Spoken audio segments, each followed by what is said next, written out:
Hey, what is up everyone? Today we got a pretty unique story. It's narrated by Frederick Surrey. Get cozy and watch till the end, guys. There is a sound that every Space Marine knows, a sound that precedes the breaking of enemy lines, the crumbling of fortress walls, and the shattering of whatever confidence an opposing force might have carried into the field of battle.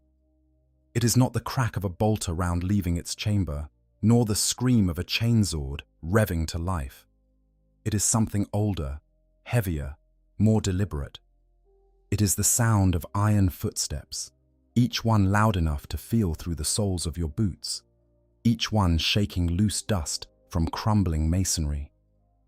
And behind those footsteps, there is a voice that sounds like it was dragged through 10,000 years of war and reassembled from static and grief and machine oil. That voice belongs to a dreadnought. Welcome back to Q on 40K and settle in. That's because tonight we are going deep into the lore of one of the most iconic, most tragic, and most terrifyingly powerful units in the entire Warhammer 40,000 universe. We are talking about the Dreadnoughts, the ancient weapons, the walking tombs, the ironclad sarcophagi that carry within them the consciousness of warriors too stubborn, too honored, or too valuable to be allowed to simply die. There is a phrase that echoes through the halls of every Space Marine chapter, from the fortress monasteries of the Ultramarines to the great fang of the Space Wolves. Even in death, I still serve. Those words are carved into the armor of every dreadnought that has ever walked a battlefield. They are a statement of duty that transcends the boundary between life and death. Yet they are the promise of a warrior who has given everything and still been asked for more. And they are, depending on how you look at them, either the most noble declaration of service ever spoken or the most heartbreaking confession of a soul trapped in a prison it can never escape. Because that is the truth of the dreadnought, the thing that sits at the very center of what makes them so fascinating as a piece of science fiction and so harrowing as a piece of storytelling. A dreadnought is not just a war machine. It is not just a weapons platform or a walking tank or a mobile artillery piece. It is all of those things, certainly, and we will talk at great length about the firepower and the armor and the devastating close combat capability that these engines of destruction bring to the battlefield. But before any of that, a dreadnought is a coffin that walks and talks and fights and kills. A coffin that contains, in the most literal sense, the shattered, broken, barely alive remains of a Space Marine hero who was too grievously wounded to survive in any other form. Imagine it for a moment. You are a Space Marine. You have served the Emperor of mankind for perhaps 200 years, maybe 300. Your body, already enhanced far beyond the limits of baseline humanity by the gene seed of a Primarch and decades of surgical augmentation, has carried you through campaigns across a dozen worlds. You have felt the cold vacuum of the void against your sealed armor. You have breathed the sulphurous air of demon worlds and the thin atmosphere of dead moons. Your hands have gripped a bolter, a chainsword, a power fist, and they have delivered the Emperor's justice to Xenos, heretics and traitors beyond counting. You are a weapon of the Imperium, honed and tempered by centuries of war. And then, on some nameless battlefield, on some world that history may not even bother to remember, everything goes wrong. Perhaps it was an orc war boss whose crude power claw found the gap in your armor where the backpack meets the gorget. Perhaps it was a burst of tau pulse fire that cooked through your ceramite plating and turned your insides to vapor. Perhaps it was a demon's blade that carved through your enhanced physiology as if the gene seed that made you superhuman meant nothing at all. Whatever the cause, the result is the same. Your body is broken, not just wounded, not just maimed, but broken in a way that defies even the considerable arts of the chapter's apothecaries. Your limbs are gone, or your spine is severed, or your organs have been reduced to a slurry of enhanced tissue that not even the most advanced medical technology in the Imperium can reassemble into anything resembling a functional body. You should die. By every reasonable measure, you should be dead already. The apothecary who finds you on the field should be extracting your gene seed, that precious genetic legacy that will be used to create the next generation of Space Marines, and administering the Emperor's peace with a single, clean bolt round to the skull. That is the fate of a fallen battle brother. Yes, that is how the story ends for most Space Marines who suffer the kind of catastrophic injuries that reduce a superhuman warrior to a collection of failing organs and shattered bone. But not for you, because you are different. You are special. Not in the way that every Space Marine is special, which is to say vastly beyond the capabilities of any ordinary human being, but special in a way that the chapter's leadership has deemed too valuable to lose. Perhaps you were a captain whose tactical genius won a critical campaign. Perhaps you were a veteran sergeant whose centuries of experience represent an irreplaceable repository of knowledge. Perhaps you were a chaplain whose faith burned brighter than most, or a librarian whose psychic gifts were too rare to be consigned to the grave. Whatever the reason, and someone in your chapter's chain of command has looked at what remains of your broken body and made a decision. You will not be allowed to die. Instead, what is left of you, and we are talking about the absolute minimum of organic material required to sustain consciousness here, perhaps a torso, perhaps just a brain and a spinal cord, and a handful of vital organs, will be carefully extracted from your ruined power armor and placed into something else entirely, something far larger, something far more powerful, something that will become your body, your home, your weapon, and your prison for the rest of however long you happen to exist. You will be placed into a sarcophagus, not the stone kind that holds the dead in their final rest, but an armored shell of adamantium and ceramite, as filled with amniotic fluid that sustains your remaining flesh, laced with neural interface cables that connect your nervous system directly to the machine that will carry you into battle for centuries, perhaps millennia, to come. That sarcophagus will be installed in the chest cavity of a war machine that stands roughly 3 to 5 meters tall, depending on the pattern. Your arms, the ones you used to hold a bolter, will be replaced by weapon mounts that carry assault cannons, multi-melters, lascannons, or any of a dozen other instruments of destruction. Your legs, the ones that once carried you across battlefields at a superhuman sprint, will be replaced by massive hydraulic actuators clad in thick armor plating, each footfall heavy enough to crack rockreed. You will see, but not through eyes. You will see through optical sensors and Auspex arrays that feed data directly to your brain. You will hear, but not through ears. You will hear through acoustic pickups that translate the sounds of the battlefield into electrical signals. You will speak, but not with a voice. You will speak through Vox speakers that take whatever your brain produces in the way of speech and render it as a crackling, mechanical approximation of the voice you once had. You will be a dreadnought, and you will serve, as the saying goes, even in death. That is what we are here to talk about. Not just the guns and the armor and the tactical applications, though we will cover all of that in exhaustive detail, but the reality of what it means to be a dreadnought, the horror and the glory, the sacrifice and the suffering. Yet the 10,000-year legacy of warriors entombed in iron, who fight not because they choose to, but because the choice was made for them, and duty is all they have left. Consider what it must be like in those first moments of awareness after a long stasis. You are drifting in something that is not quite unconsciousness and not quite death. There is no sense of time. There is no sense of space. There is only the void, and the void is not peaceful. It is not restful. It is simply nothing. And then, like a light being switched on in an empty room, consciousness returns. But it does not return gently. It crashes back into you like a wave against a breakwater, bringing with it a flood of sensory data that your brain is not prepared to process. You hear the hum of power cells charging. You feel the vibration of life support systems cycling to full operation. You see, through eyes that are not eyes but optical sensors mounted in the front of an armored shell, the blurred shapes of tech priests moving around your sarcophagus, their mechadendrites probing and adjusting and calibrating. And in that moment, before the training kicks in, before the conditioning reasserts itself, before the neural interface settles into its familiar pattern and the machine becomes an extension of your will, rather than a prison for your consciousness, there is a single, crystal-clear thought that cuts through all the noise and the data and the mechanical buzzing of the machine that has become your body. Where am I? And how long have I been sleeping?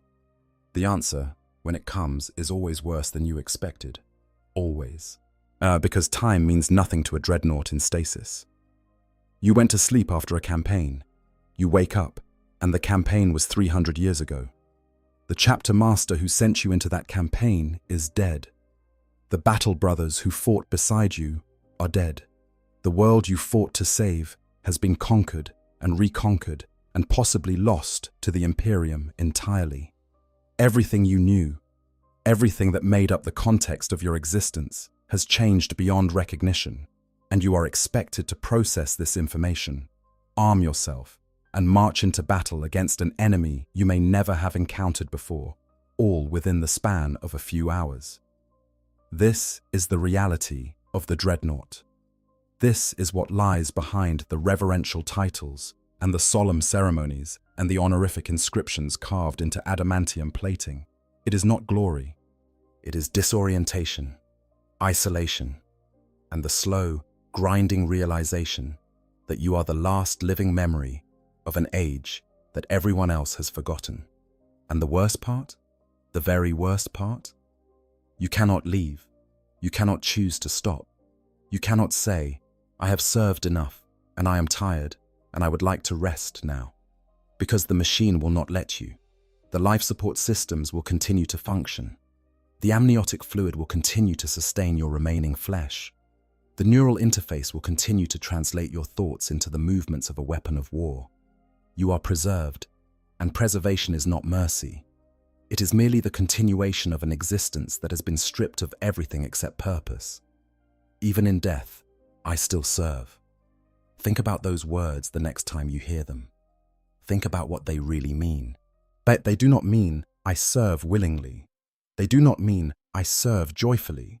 They mean, I serve because I have no choice, because death itself has been denied to me, because the machine that houses my consciousness is too valuable and too sacred to be allowed to fall silent. And so I will serve and serve and serve until the last organic neuron in my failing brain flickers out and there is nothing left but the machine and the silence. Now, with that understanding firmly in mind, let us begin at the beginning, in the dark and forgotten past, where the first crude ancestors of the dreadnought were born from the fires of a dying civilization and the ambitions of an emperor who had not yet revealed himself to the galaxy. At the roots of the Walking Dead. Origins in the Dark Age.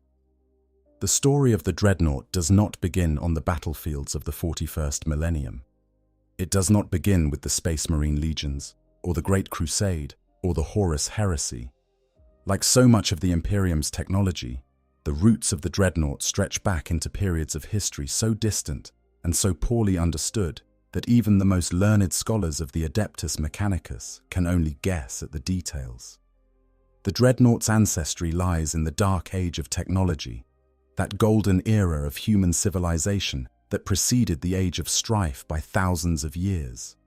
An era when humanity's mastery of science and engineering had reached heights that the Imperium of the 41st Millennium can barely comprehend, let alone replicate. During that golden era, humanity spread across the galaxy with a confidence born of seemingly limitless technological achievement. Warp travel, though always dangerous, was navigable. Communication across interstellar distances was possible, and the machines that humanity built during this period were marvels that would later be revered as sacred relics by the tech priests of Mars, who understood them not as products of human engineering, but as gifts from the Omnissiah, their machine god.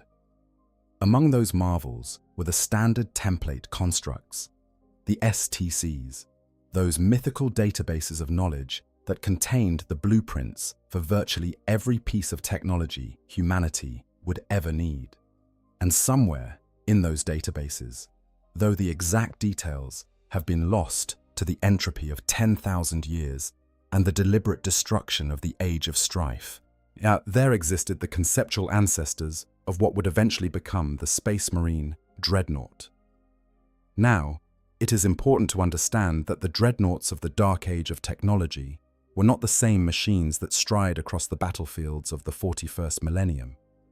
The specifics of what those ancient warwalkers looked like, how they functioned, and who piloted them are shrouded in the kind of deep historical obscurity that makes even the most dedicated historians throw up their hands and admit that they simply do not know.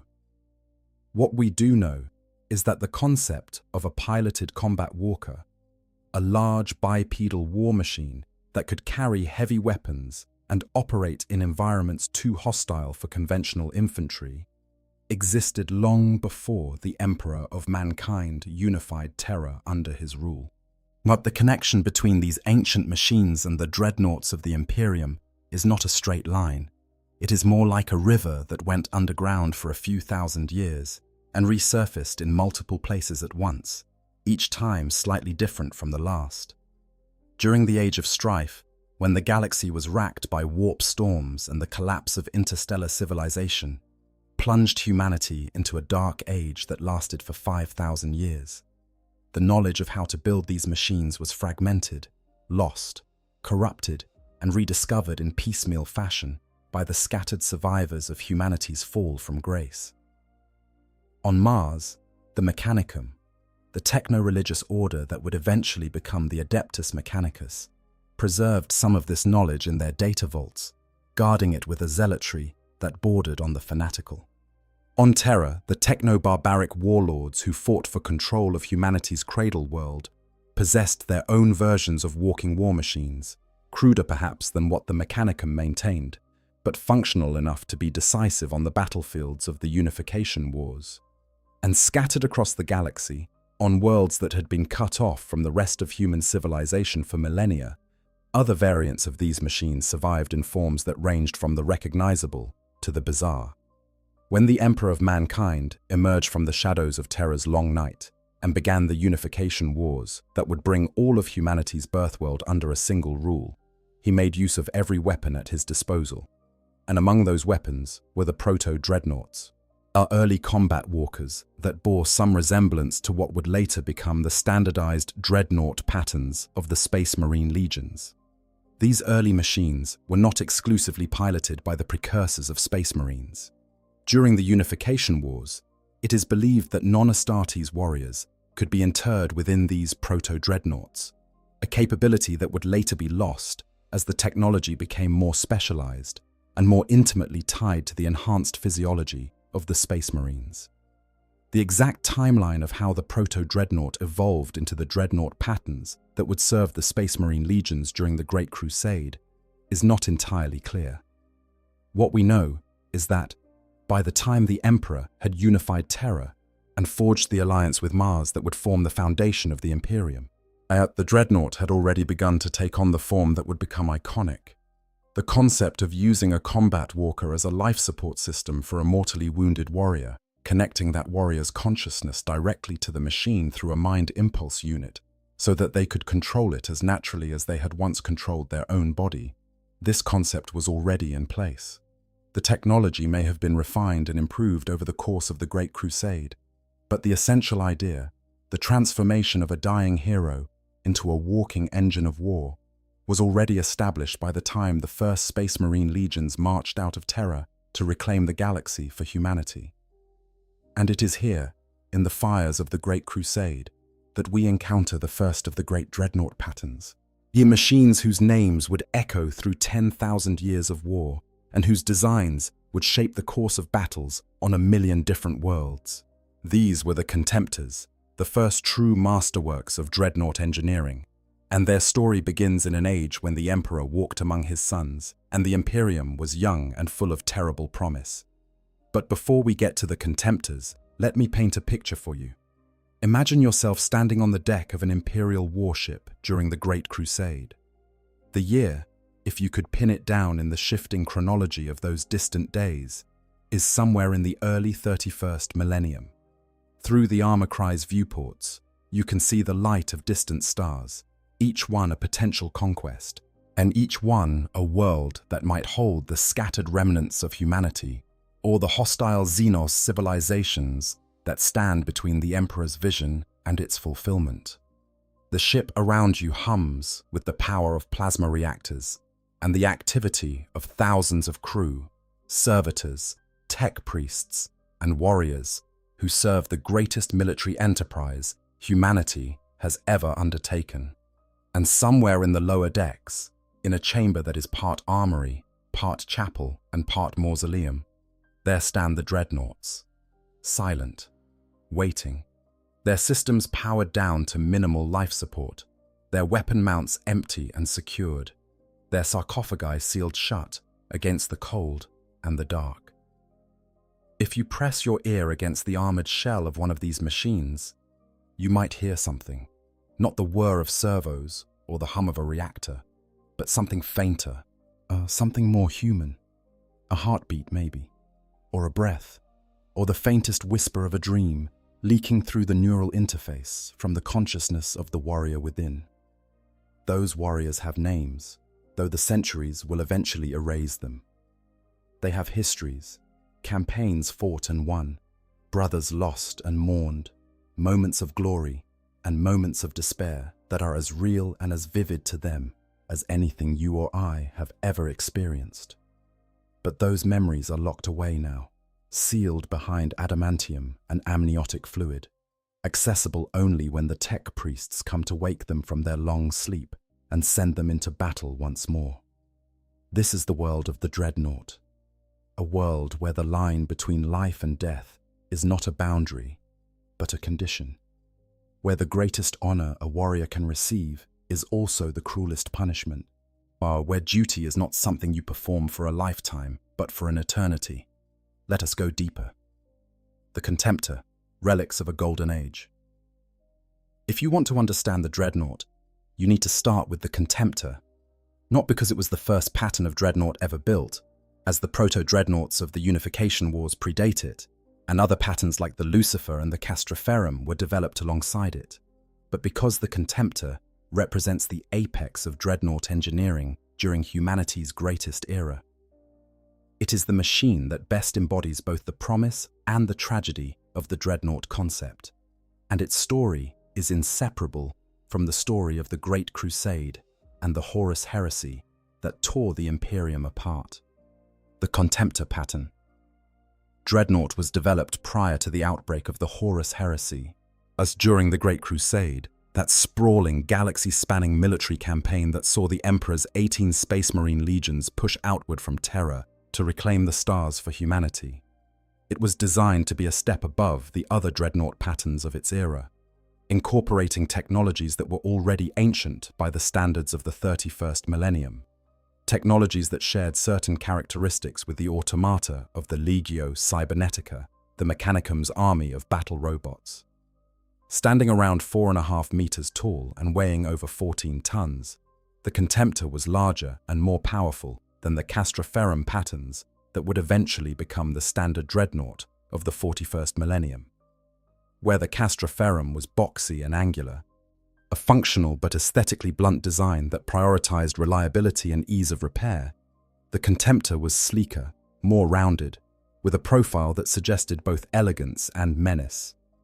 Its limbs moved with a fluidity that belied its massive size, and its armor plating was sculpted in a way that made it look less like a machine and more like a statue of some ancient war god brought to terrible, grinding life.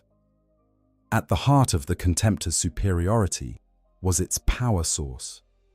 Where the castraferrum used an adaptable thermic reactor, a reliable and relatively simple power plant that could be maintained by even moderately skilled tech marines, the Contemptor was built around an atomantic arc reactor. This was an entirely different class of power generation, was one that produced significantly more energy than the thermic reactor, and allowed the Contemptor to power systems that the castraferrum simply could not support. The most notable of these was the atomantic shielding, a gravitic energy field that enveloped the Dreadnought, in a protective barrier capable of deflecting incoming fire and absorbing the kinetic energy of close combat attacks. This shielding was a direct ancestor of the technology that would later be incorporated into the storm shields carried by Terminator armored space marines. The drawback, because in the Warhammer 40,000 universe there is always a drawback, was that the atomantic arc reactor was significantly more complex and more dangerous than the thermic reactor. It required specialized maintenance from tech priests who understood its arcane workings. And if the reactor was breached in combat, the resulting explosion could be catastrophic, not just for the Dreadnought itself, but for any Allied forces unfortunate enough to be standing nearby. The atomantic reactor was, in essence, a miniaturized atomic bomb strapped to the chest of a walking war machine, and the line between functioning power source and catastrophic meltdown was uncomfortably thin. But when the contemptor worked, and it usually worked magnificently, it was a terror to behold on the battlefield. The standard armament of a contemptor pattern. Dreadnought consisted of a twin-linked heavy bolter on one arm and a massive Dreadnought close combat weapon on the other, with a built-in storm bolter and smoke launchers rounding out the package. This was a versatile loadout that allowed the contemptor to engage both infantry and armored targets at a variety of ranges. But it was the modular nature of the contemptor's weapon systems that truly set it apart. The twin-linked heavy bolter could be swapped for a multi-melter, twin-linked heavy flamers, a plasma cannon, the devastating Keras pattern assault cannon, twin-linked lascannons, or even a heavy conversion beamer. A weapon so rare and so powerful that its very existence was considered a closely guarded secret by the Mechanicum. The close combat weapon could be replaced with a chain fist equipped with a built-in storm bolter, and the storm bolter itself could be exchanged for a heavy flamer, a compact plasma blaster, or an ancient graviton gun. A contemptor could also be outfitted with additional ceramite armor plating, as a searchlight, a carapace-mounted cyclone missile launcher, and a targeting augury cogitator that enhanced the accuracy of its ranged weapons. This is not just a list of weapons. This is a statement about the contemptor's role on the battlefield. It was not a specialist. It was not built to do one thing and one thing only. It was built to do everything and to do everything well. A contemptor armed with a Keras assault cannon and a close combat weapon was an assault unit that could tear through infantry and light vehicles with equal contempt. A contemptor armed with twin lascannons was an anti-armor platform that could slag a battle tank at extreme range. A contemptor armed with a heavy conversion beamer was a siege weapon that could level fortifications from a distance. The versatility was staggering, and it meant that every Space Marine Legion could configure its contemptors to meet whatever tactical challenges it faced. And every legion did use them. During the Great Crusade, the contemptor was a standard component of the Space Marine Legion's order of battle, deployed in numbers that would seem almost profligate by the standards of the 41st millennium. They were highly valued for their ability to operate in environments too hostile for conventional infantry, in the irradiated wastelands of nuclear-scoured worlds, in the crushing pressure of deep ocean combat, in the vacuum of space during boarding actions against enemy vessels. They were heavy assault units and mobile weapons platforms, and their combination of firepower, durability, and mobility made them a cornerstone of Imperial military doctrine during the Great Crusade. But the Contemptor was not just a weapons platform. Like all dreadnoughts, it was a coffin for the living, and the warriors interred within its sarcophagus were some of the most distinguished and experienced Space Marines in their respective legions. To be interred in a Contemptor was not a punishment. It was considered an honor, a recognition that the warrior within had served with such distinction that their loss would be a blow to the entire legion, not just in terms of combat capability, but in terms of institutional knowledge, tactical experience, and the intangible quality of leadership that cannot be taught but can only be earned through centuries of warfare. The Contemptor's technology also enabled unique variants that pushed the boundaries of what a dreadnought could be. Consider the Contemptor Mortis, a dedicated heavy weapons platform that stripped away the close combat weapon in favor of a second-ranged weapon mount, and an advanced helical targeting array, transforming the Dreadnought from an assault unit into an anti-air platform capable of providing spearhead forces with close air defense support. The Dark Angels and Iron Warriors legions were particularly fond of this variant, deploying them in numbers that reflected their respective doctrinal preferences for heavy firepower and siege warfare. Then there was the contemptor Incendius, a variant used exclusively by the Blood Angels Legion that was perhaps the most dramatically specialized of all the contemptor sub-patterns. The Incendius was equipped with a massive rocket booster pack installed on its rear torso with enough fuel for a single prolonged burn. This was not a jetpack in the conventional sense. This was a one-use propulsion system that could either drop the Dreadnought from orbit like a burning comet or launch it across the battlefield in a series of tremendous leaps, covering distances that would be impossible for a conventional Dreadnought to traverse. Once the fuel was expended, the booster pack was jettisoned by explosive bolts, and the Incendius would engage the enemy with its standard armament of twin talons of perdition, specialized close combat weapons equipped with built-in heavy flamers.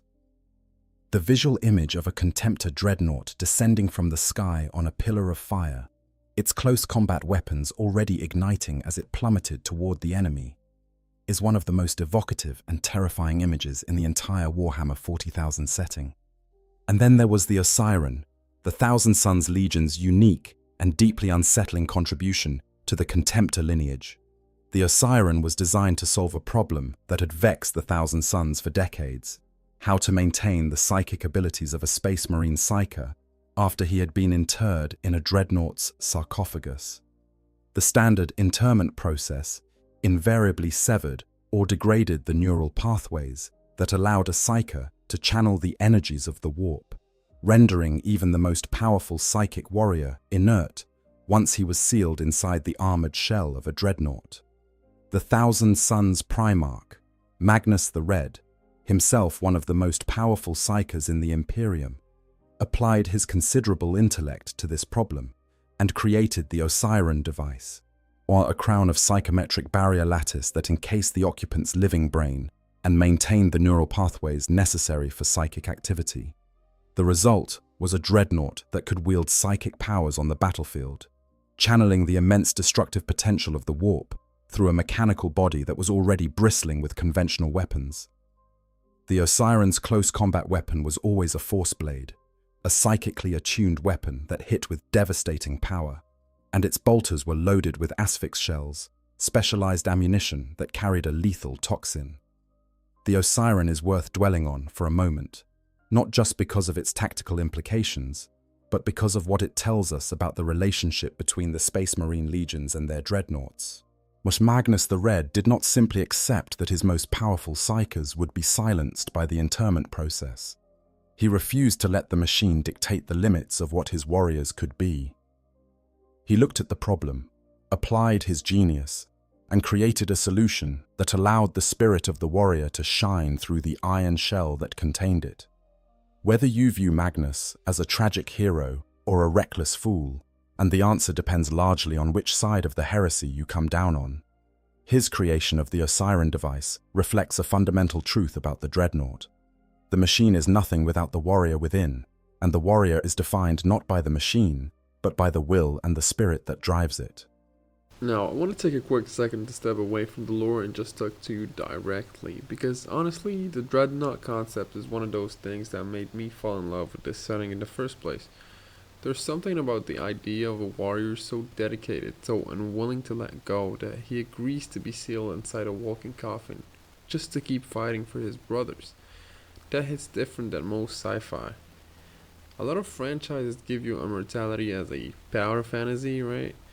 Get to live forever and it's awesome. But 40K looks at that idea and goes, okay, but what if it's the worst thing that ever happens to you? What if living forever means you forget your own name? What if the honor everyone talks about is actually a prison sentence nobody wants to admit is cruel?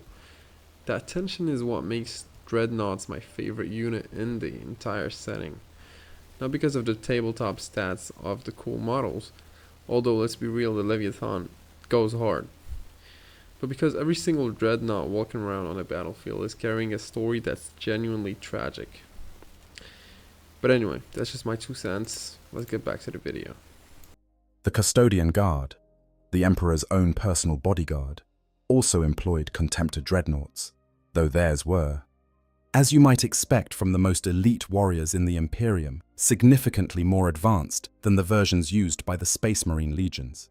The Contemptor Achilles was the most widely employed variant, a general battle unit that combined the speed and strength of the Contemptor chassis with the unmatched martial skill of the Custodian interred within.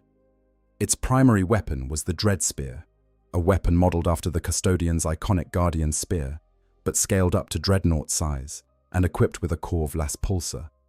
The Contemptor Galatus, another Custodes variant, carried a massive shield and sword combination that made it a defensive powerhouse capable of holding positions against overwhelming odds. What made the Custodes dreadnoughts particularly unusual was the attitude of the Custodian Guard toward interment. Among the Space Marine legions, interment was typically reserved for warriors who had been mortally wounded in battle and had no other option for continued service. Among the Custodes, there were tales of unharmed Custodians volunteering to pilot dreadnought chassis whose previous occupants had been slain. Warriors who felt they had dishonored themselves, or who believed their duty demanded it, or who were preparing to depart, as eyes of the Emperor, the secretive agents who served as the master of mankind's spies in the wider galaxy. All of these, it was said, had given their flesh willingly so that the contemptor dreadnoughts of the Custodes could continue to stride to war. This is a remarkable detail, because it suggests that for the Custodes, the dreadnought was not a last resort or a salvage operation, but a conscious choice, as a form of sacrifice that was entered into with full knowledge of what it entailed. The fate of the contemptor pattern in the millennia following the Horus heresy is a story of slow, inexorable decline. The knowledge required to manufacture new contemptor chassis was partially lost during the Civil War that tore the Imperium apart, and the Mechanicum's schism of Mars, the internal conflict that split the tech priesthood between loyalists and traitors, resulted in the destruction of forge complexes, data repositories, and manufacturing facilities that had been producing contemptors for centuries. Some believe that the technology may not be truly lost, that certain factions within the Adeptus Mechanicus guard the secrets of the contemptor's construction with a jealousy that borders on the obsessive. But whether the knowledge is lost or merely hidden, the practical result is the same. By the 41st millennium, the contemptor pattern dreadnought is an extreme rarity, a relic of an age that the Imperium can remember but cannot reclaim. Those few contemptors that survive are treated as sacred artifacts by the chapters fortunate enough to possess them. They are stored in stasis-sealed reliquary chambers, their systems maintained by generations of tech marines who understand only a fraction of the ancient technology they are tasked with preserving. When these machines are awakened, when the seals are broken and the power cells are charged, and the consciousness of the warrior within is dragged back from the void of stasis, it is an event that carries the weight of ceremony and the gravity of necessity. No chapter master deploys a contemptor lightly. These are weapons of last resort, brought forth only when the galaxy burns brightest and the chapter's survival hangs in the balance. And when they walk, when those ancient war machines stride onto the battlefield for the first time in perhaps centuries, every warrior present knows they are witnessing something that bridges the gap between the present and the past. The contemptor is a living link to the age of the Primarchs, a machine that carries within it the accumulated memory and experience of a warrior who may have fought alongside demigods. It is a relic in the truest sense of the word, not a dead thing preserved in amber, but a living thing that refuses to be extinguished. That is the contemptor. Now let us turn our attention to its successor, the machine that replaced it on the front lines and became the most recognizable silhouette in the Imperium's arsenal. The castraferrum, the workhorse of eternal war. If the contemptor is the aristocrat of the dreadnought world, elegant and sophisticated, and increasingly rare, then the castraferrum is the laborer, the grunt, the one that shows up to every fight, does the dirty work, and keeps going long after anything less durable would have been reduced to scrap metal and bad memories. The castraferrum pattern dreadnought is the most common pattern of dreadnought in service in the 41st millennium, and it is the machine that most people picture when they hear the word dreadnought. That boxy, angular silhouette with the broad shoulders and the weapon mounts jutting forward like mechanical fists, as the heavy footfalls and the crackling vox speaker voice, that is the castraferrum. The castraferrum's dominance over the dreadnought landscape is not an accident. It is the result of deliberate engineering choices that prioritize the qualities that matter most in a universe where war is eternal and the resources to wage it are finite. The Mars castraferrum pattern. Mark IV and Mark V, the most common variants in service, were designed to meet a range of tactical challenges that the more specialized contemptor was not always ideally suited for. Direct assault, boarding actions, tunnel fights, subterranean combat. The castraferrum's relatively low profile, compared to the taller contemptor, made it better suited for operations in confined spaces, where a larger machine would struggle to maneuver. But the castraferrum's greatest advantage was its power plant. Where the contemptor relied on the temperamental and poorly understood atomantic arc reactor, the castraferrum was built around an adaptable thermic reactor. This was a less powerful energy source, certainly, one that could not support the atomantic shielding or the enhanced servo systems that made the contemptor so formidable. But the thermic reactor had something that the atomantic reactor did not: reliability. It was simpler to maintain, simpler to repair, and simpler to understand.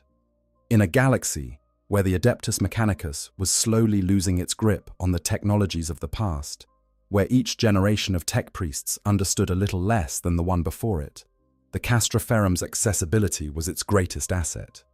A chapter's tech marines could keep a castraferrum running for centuries, even millennia, without needing to resort to the kind of esoteric knowledge that the contemptor demanded. This is one of the most quietly tragic aspects of the Warhammer 40,000 setting, by the way. The Imperium has not advanced technologically in 10,000 years. In many ways, it has regressed. The castraferrum is not a better machine than the contemptor. It is a simpler machine. It is a machine that the Imperium can still build and maintain, which is more than can be said for the contemptor.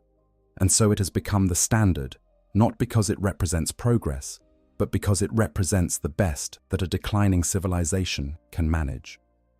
This is the reality of the Imperium, a civilization that is slowly, imperceptibly, losing the ability to maintain the things that keep it alive. But do not mistake simplicity for weakness.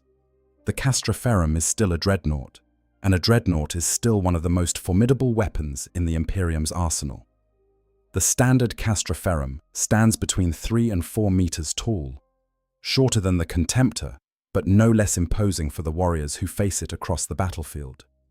Its armor is thick enough to shrug off small arms fire and even some anti-vehicle weapons, and its weapon loadout, while not as exotic as the contemptor's, is devastatingly effective.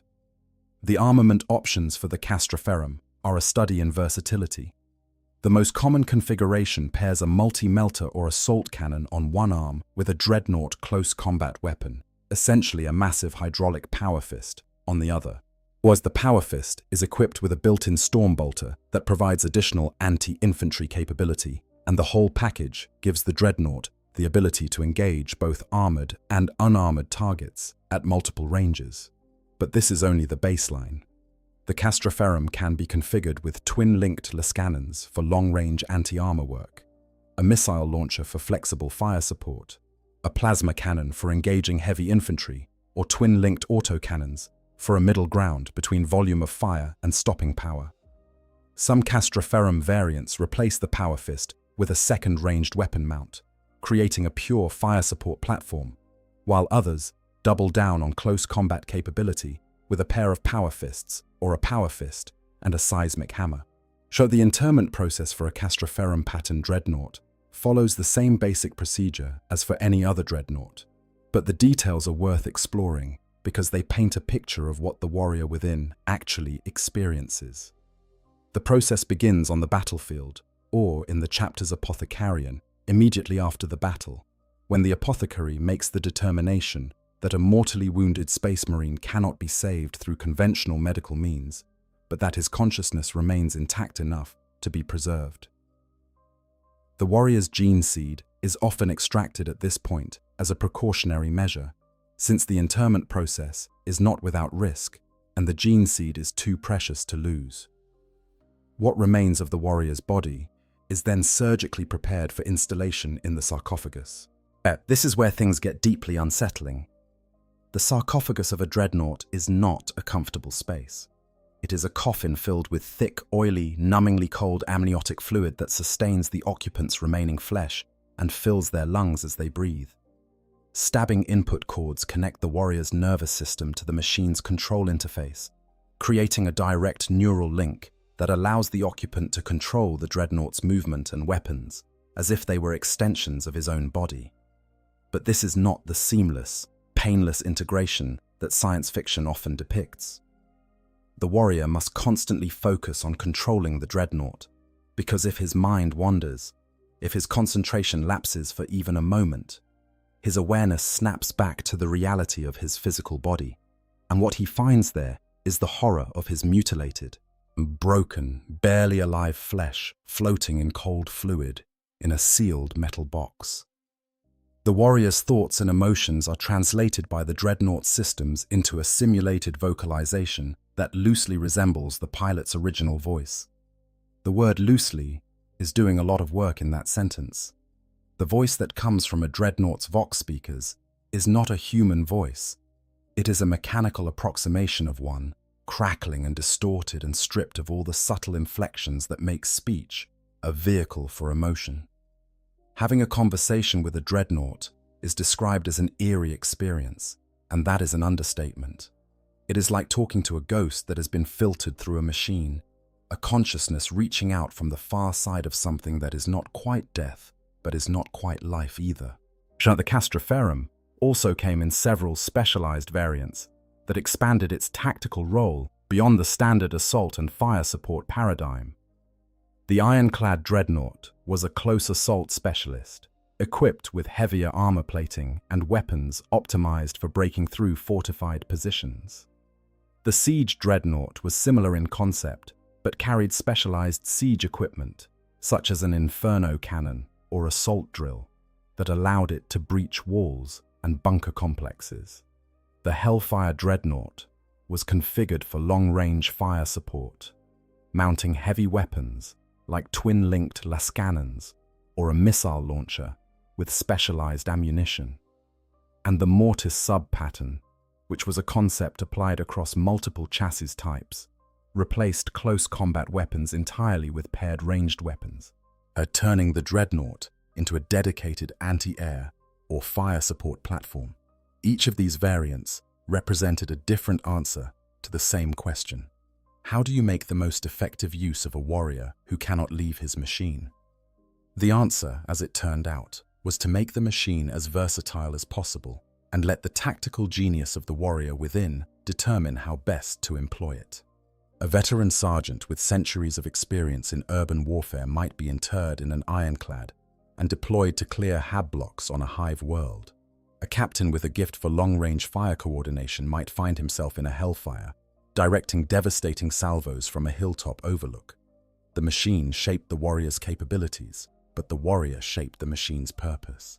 The castraferrum has been in service for 10,000 years, and in that time, it has fought in every major conflict that the Imperium has endured, from the Horus Heresy to the Age of Apostasy, from the War of the Beast to the 13th Black Crusade, from the fall of Cadia to the birth of the Great Rift.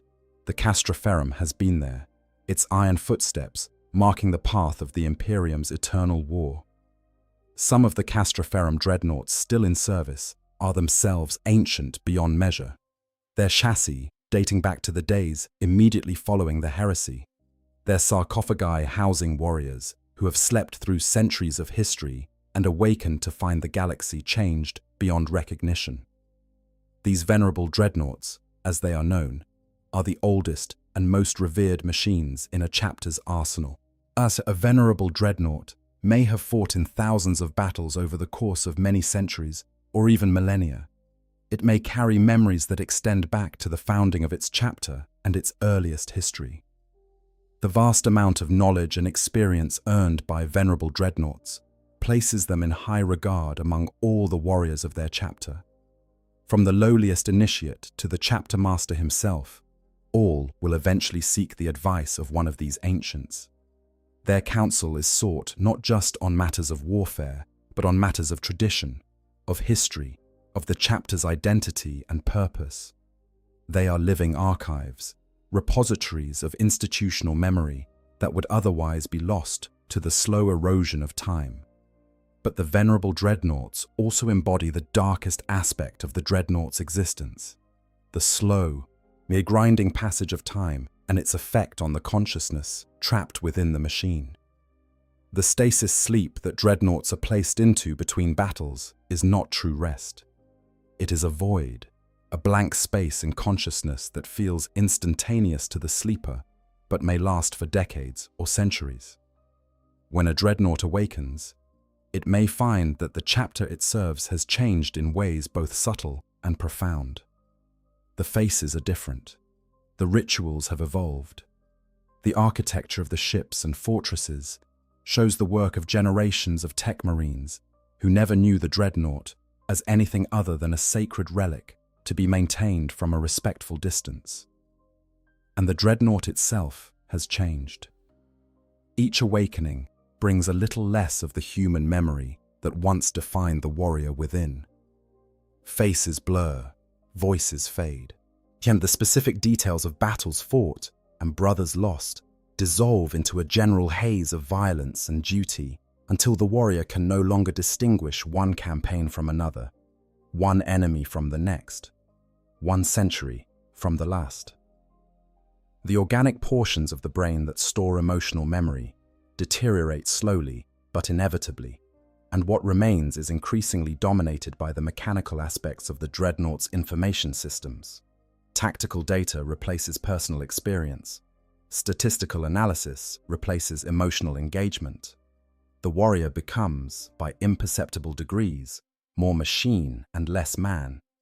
This is the price of the castraferrum's longevity. This is the cost that is paid by every warrior who is interred within its adamantium shell. Not a quick death, not a clean end, but a slow erosion of everything that once made them human. Carried out over centuries of service that they did not choose and cannot escape, and yet they serve. Even in death, they still serve. There is a scene described in the lore that captures this perfectly. A young space marine, freshly inducted into the chapter, is brought before a venerable dreadnought for the first time. The ancient machine stands in a vast, echoing chamber deep within the fortress monastery, its armor scarred by the weapons of 1,000 enemies across 1,000 different campaigns. The young marine approaches with reverence because he has been told since his earliest days of training that the dreadnoughts are the chapter's most sacred relics, living embodiments of its history and its traditions. He kneels before the machine, and the dreadnought's optical sensors swivel to focus on him. And then the dreadnought speaks. And what comes out of those vox speakers is not the booming, authoritative voice that the young marine was expecting. It is something quieter, something that sounds like it is coming from a very long way away, from the far side of a gulf that is measured not in distance, but in time. The dreadnought asks the young marine his name, and when the marine answers, the dreadnought is silent for a long time, too long. And when it finally speaks again, it asks a different question. What year is it? That question, asked by an ancient warrior who has lost track of the centuries, the way a mortal might lose track of the hours, is the dreadnought experience distilled to its essence.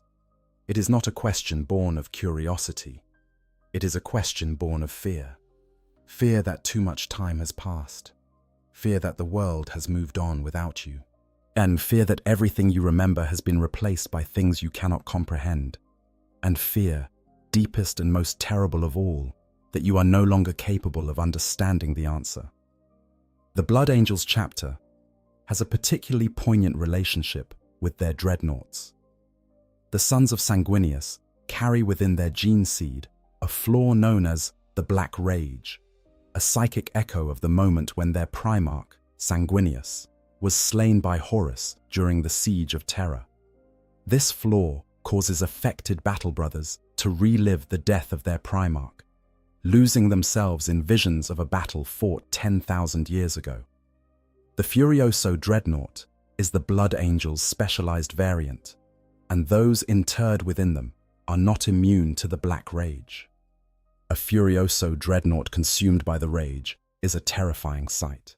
As a massive war machine that believes itself to be Sanguinius, fighting against Horus, crushing everything in its path with the desperate fury of a demigod's final battle. These Death Company dreadnoughts are unleashed against the enemy with the full knowledge that they will never return to sanity, that the warrior within has been lost forever to the echo of a death that occurred 10 millennia ago. The Librarian Dreadnought is another variant that deserves mention, for it represents a rare intersection of psychic power and mechanical preservation. When a Space Marine Librarian, one of the chapter's psychers, is mortally wounded but deemed too valuable to lose, they may be interred in a dreadnought that has been specially modified to channel their psychic abilities. The resulting war machine is a walking fortress of both physical and psychic power, capable of unleashing devastating warp-borne attacks, while simultaneously bringing the full conventional firepower of a dreadnought to bear. The Grey Knights, the secretive chapter dedicated to the destruction of demons, also field dreadnoughts whose occupants are psychers, making them among the few forces in the Imperium that routinely combine psychic power with dreadnought technology. Each of these variants tells us something about the chapter that created it and the warriors who serve within it. The dreadnought is not just a standard military unit, mass-produced and interchangeable. Each one is unique, shaped by the personality of the warrior within, the traditions of the chapter that maintains it, and the accumulated experience of however many centuries or millennia the machine has been in service.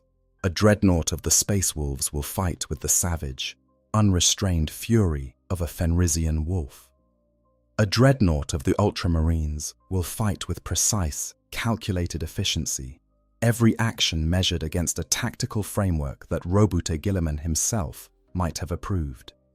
A dreadnought of the Iron Hands will embrace its mechanical nature with something approaching enthusiasm, seeing the replacement of flesh with iron not as a curse, but as an improvement, a step toward the perfection of the machine. This individuality is part of what makes the dreadnought so compelling as a storytelling device. Each one is a character, not just a vehicle. Each one has a history, a personality, as a way of seeing the world that has been shaped by centuries of unique experience. When a dreadnought falls in battle, its chapter does not simply lose a piece of equipment. It loses a voice, a memory, a connection to its own past that can never be replaced.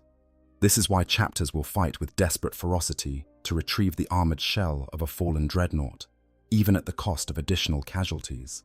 The machine can be repaired, the weapons can be recharged, but the warrior within, once lost, is gone forever, and everything he carried with him, every memory of battles fought and brothers lost, and lessons learned across the span of centuries, dies with him. The Leviathan and the Dreadnought, specialized instruments of annihilation. Not all dreadnoughts are created equal, and not all of them were created for the same purpose. Or while the Contemptor was the general-purpose assault chassis, and the castraferrum was the reliable workhorse, the Great Crusade and the Horus Heresy saw the development of dreadnought patterns that were designed for highly specific tactical roles, machines that sacrificed versatility in favor of overwhelming power in a single domain. The two most notable of these specialized patterns were the Leviathan and the Dreadnought. And their stories tell us something important about the desperation and the ingenuity that characterized the Imperium's wars during its most pivotal era. The Leviathan pattern siege dreadnought is, in many ways, the most terrifying dreadnought ever produced. Not because it is the most advanced, as the contemptor arguably holds that distinction, and not because it is the most common, and as the castraferrum dominates in that regard. The Leviathan is terrifying because it was designed for one purpose and one purpose only: the complete and utter destruction of everything in its path. Developed in the highest secrecy during the latter days of the Great Crusade, the Leviathan was not built on Mars. It was built on Terra, away from the pervasive surveillance of the ancient Mechanicum. This is a detail that speaks volumes about the relationship between the Emperor and his allies on Mars. A relationship that was outwardly cooperative, but underscored by a deep mutual suspicion. The Emperor did not want the Mechanicum to know about the Leviathan, and given the firepower that the machine carried, it is not hard to see why. You do not build a weapon this powerful in secret unless you are worried about what might happen if the wrong people get their hands on it. The Leviathan's frame was massive, towering over the castraferrum, and even exceeding the contemptor in height and bulk. It incorporated hybrid technologies, some of which are believed to date back to the Age of Strife, and rumors that persist to this day suggest that some of these technologies were created by the hand of the Emperor himself. The resources required to produce a single Leviathan were immense, comparable perhaps to the cost of building an Imperial knight, and this, combined with the secrecy of its development, meant that the Leviathan was produced in only limited numbers and made available to the Space Marine legions in carefully controlled quantities. But the Leviathan's oversized atomantic arc reactor was the most powerful ever fitted to a dreadnought chassis, generating enough energy to power weapons that would be considered extreme even by the standards of the Great Crusade. Its primary armament could be configured from a devastating array of options. Leviathan storm cannons, which were essentially multi-barreled rotary cannons that could lay down a storm of fire dense enough to shred light vehicles and infantry alike. Grav flux bombards, exotic weapons that projected concentrated gravitational anomalies at the target, crushing and compressing everything within their area of effect. Cyclonic melter lances, which fired concentrated beams of thermal energy that could slag the thickest armor. And Leviathan siege claws or siege drills, odd close combat weapons designed not for finesse, but for the brute force demolition of fortified positions. The torso-mounted weapons included paired heavy flamers, or twin-linked Volkite calivers, and additional armament could include hunter-killer missiles and phosphex bomb dischargers, the latter being weapons of such horrific potency that their use was controversial, even among the Space Marine legions. The Leviathan's atomantic shielding was the most resilient field-augmented protection ever fitted to a dreadnought, surpassing even the already formidable shields of the contemptor. This, combined with its incredibly heavy armor plating and its devastating armament, made the Leviathan a siege weapon without peer. It was designed to walk into the teeth of an enemy fortification and tear it apart, absorbing punishment that would destroy lesser machines and delivering destruction that would reduce the strongest defenses to rubble. But the Leviathan carried a terrible price. The little understood mechanisms unique to the Leviathan systems placed a lethal level of strain on the minds of its occupants. This was not the gradual erosion of identity that all dreadnought pilots experienced over the centuries. This was something more immediate, more violent, more horrific. The warriors interred within Leviathan dreadnoughts were driven to the edge of madness by the machine's neural interface, trapped in gore-soaked dreams of the Age of Darkness during the Horus Heresy that seemed to haunt the machines themselves, as if the violence of that era had been seared into the Leviathan's very circuitry. The occupants burned brightly but briefly, their consciousness consumed by the terrible demands of the machine they inhabited, until they suffered a final dissolution that left them either dead or so utterly broken that death would have been a mercy. By the 41st millennium, the Leviathan has become almost mythical. Those few that survive in the armory vaults of Space Marine chapters are rarely spoken of, and even more rarely deployed. They are dreaded as much as they are revered, and only the full authority of a chapter master is sufficient to authorize their deployment. When a Leviathan walks, it is because the situation is so desperate that the potential cost, both to the enemy and to the pilot, is deemed acceptable, and what the Leviathan does when it walks is terrible to behold. The most notable Leviathan still in service in the 41st Millennium belonged to Carib Cullen, the former chapter master of the Red Scorpions. Cullen was grievously wounded in battle and interred within a Leviathan dreadnought, his formidable tactical mind preserved within a chassis of almost unimaginable destructive power. Whether his consciousness will endure the strain that the Leviathan places on its occupants, or whether he will succumb to the same madness that has claimed so many before him, remains to be seen. The Dreadnought pattern. Dreadnought occupied a very different tactical niche. Where the Leviathan was a siege weapon, a battering ram designed to break through the hardest defenses, the Dreadnought was a dedicated heavy weapons platform, an anchor of fire support that could be placed in a defensive position and left to methodically destroy anything that came within range of its guns. Whilst the Dreadnought was developed as an outgrowth of the same project that produced the Contemptor and the Lucifer patterns, sharing many core components and systems with the Contemptor chassis.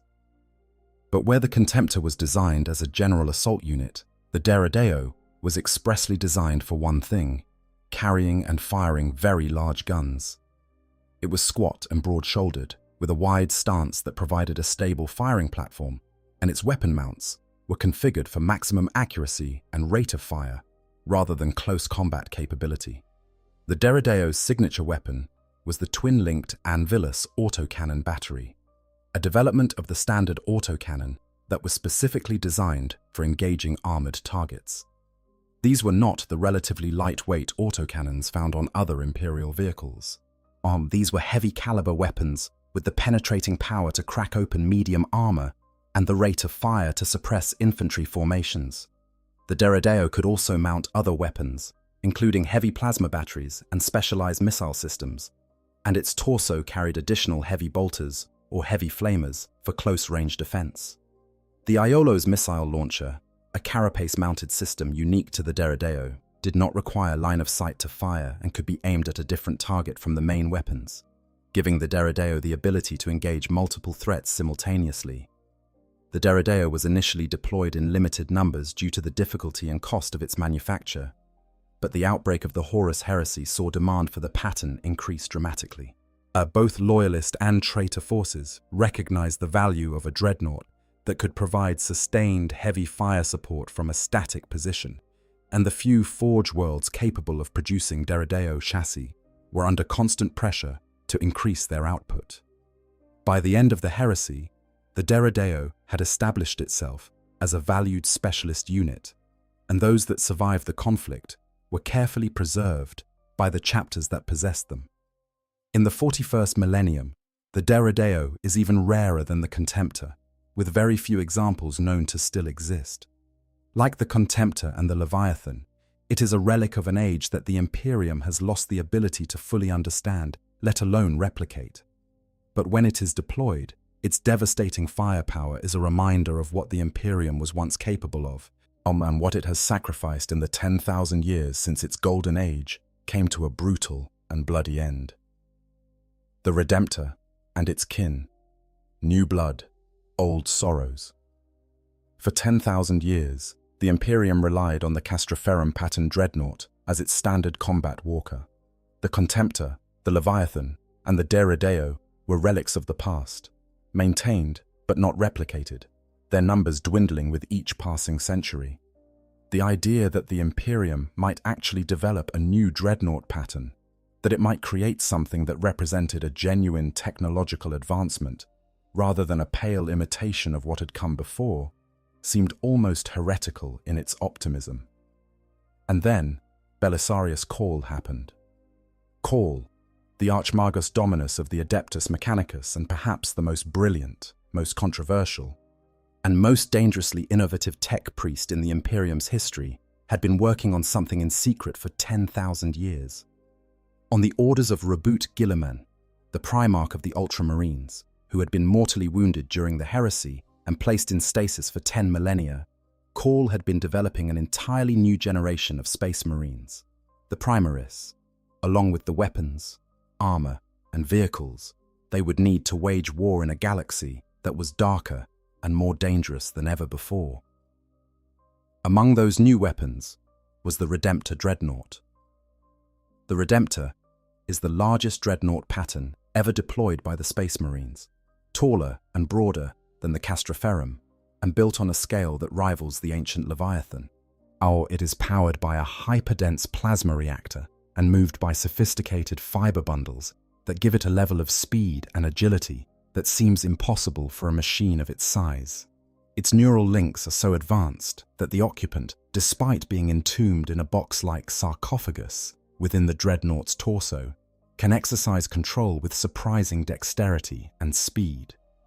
In terms of raw combat performance, the Redemptor is a significant step forward from the castraferrum, capable of engaging targets at multiple ranges with a devastating array of weapons that includes the heavy onslaught Gatling cannon, the macroplasma incinerator, and a massive power fist that can punch through the heaviest armor.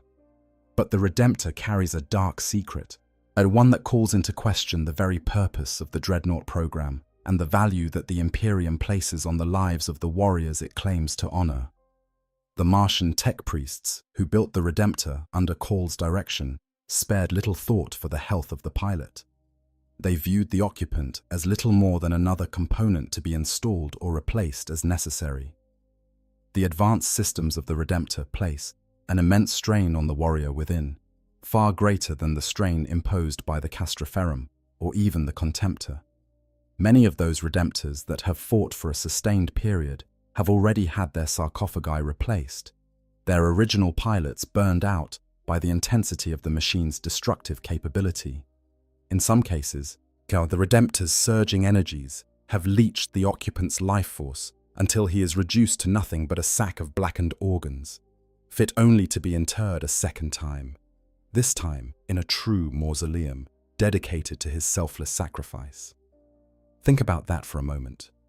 The entire purpose of the Dreadnought program, the reason it exists, the reason it has been maintained for 10,000 years at enormous cost, is to preserve the lives and the expertise of the Imperium's greatest warriors. The Dreadnought is supposed to be the ultimate expression of the Imperium's determination to waste nothing, to squeeze every last drop of service from its most valuable resources. And here is the Redemptor, a machine that burns through its pilots like expendable fuel cells, discarding them when they are used up and replacing them with the next mortally wounded hero who happens to be available. This is a philosophical divergence that sits at the heart of the conflict between the old Imperium and the new one that Call is helping to build. The castraferrum treats its pilot as a precious, irreplaceable asset whose consciousness is to be preserved for as long as possible. The Redemptor treats its pilot as a disposable component in a machine whose performance is paramount. One approach values the warrior, the other values the weapon. And the fact that the Redemptor exists, that it has been approved for production and deployed in significant numbers, tells us something troubling about the direction the Imperium is heading. The Redemptor also spawned several variants that expanded its tactical role. The Brutalis Dreadnought is a melee specialist, a Redemptor that has been stripped of its ranged weapons and equipped with massive claws or power fists designed for close combat annihilation. The Brutalis fights with a ferocity that is disturbing even by the standards of the Dreadnought program, and the warriors within find their minds drifting further from their former selves with each engagement. The Ballistus Dreadnought goes in the opposite direction, mounting a versatile missile launcher and twin-linked las cannons that make it a devastating ranged weapons platform capable of engaging both massed infantry and heavily armored single targets. And there is one more machine that deserves mention in this context, though it is not technically a dreadnought, the Invicta tactical warsuit. Yet the Invicta uses a stripped-down version of the Redemptor chassis as its base, but unlike a true dreadnought, it is piloted by a living, able-bodied space marine who can enter and exit the machine at will. The Invicta is a scout vehicle, designed for reconnaissance and infiltration, and its existence suggests that Call's engineers saw the Redemptor chassis not as a sacred vessel for the honored dead, but as a versatile platform that could be adapted for any number of roles. Whether this represents progress or desecration depends entirely on your perspective. The Emperor's finest, Custodes war engines. We have spoken of the Space Marines and their dreadnoughts, of the contemptor and the castraferrum and the redemptor, of the warriors who are interred within these machines and the sacrifices they make in the Emperor's name. Oh, but there exists a class of dreadnought that stands apart from all of these. A class of machines so rare, so powerful, and so exquisitely crafted that it makes even the most venerable Space Marine dreadnought look like a mass-produced tool by comparison. These are the dreadnoughts of the Adeptus Custodes, the Emperor's personal bodyguard, the golden warriors who stand vigil over the master of mankind on his golden throne on Terra. The Custodes are not Space Marines. They are something far beyond Space Marines, each one individually crafted by gene alchemies and psychophysical conditioning techniques that make even the vaunted gene seed of the Primarchs seem crude by comparison. A single Custodian is worth dozens of Space Marines in combat, and the weapons and armor they carry reflect this status. And everything the Custodes possess is a masterwork, handcrafted by the most skilled artisans in the Imperium, often incorporating technologies that have been lost to the wider Imperium for millennia. Their dreadnoughts are no exception. The Telemann Heavy Dreadnought is perhaps the most awe-inspiring combat walker ever created by human hands. It towers over even the Contemptor, with a bulk comparable to the Leviathan, but housed in an artificer-wrought hull that bears a striking resemblance to the Aquilon Terminator armor worn by the elite of the Custodes. The Telemann is so large and so heavily armed that it could be mistaken for a knight at a distance, and its combat capabilities are commensurate with its size. Each Telemann bore at least one armor plate worked by the Emperor's own hand, a detail that speaks to the reverence in which these machines were held. Fewer than a handful of Telemann dreadnoughts were to be found within the ranks of the Legio Custodes at any given time. Their rarity was due in part to the immense cost of their construction, each one requiring resources and labor that would be staggering even by the standards of the Imperium's most extravagant military projects. But their rarity was also due to the rarity of appropriate candidates to control them. The honor of interment in a Telamon sarcophagus was awarded only to the most celebrated warriors within the sodalities of the Custodes, and until a worthy candidate found his end in battle, the dreadnoughts stood silent and empty, waiting with the patience of machines for the warrior who would give them purpose. The Telamann's weaponry was as exotic as its construction. The Telemann Kestus was a massive power fist equipped with a built-in Proteus plasma projector, giving the dreadnought devastating close combat capability, and a ranged weapon in the same arm mount. The Arachnus storm cannon and the Iliastus accelerator culverin provided ranged firepower that could threaten virtually any target on the battlefield, and the Spiculus bolt launcher, a carapace-mounted system similar to a miniaturized missile launcher, provided additional versatility.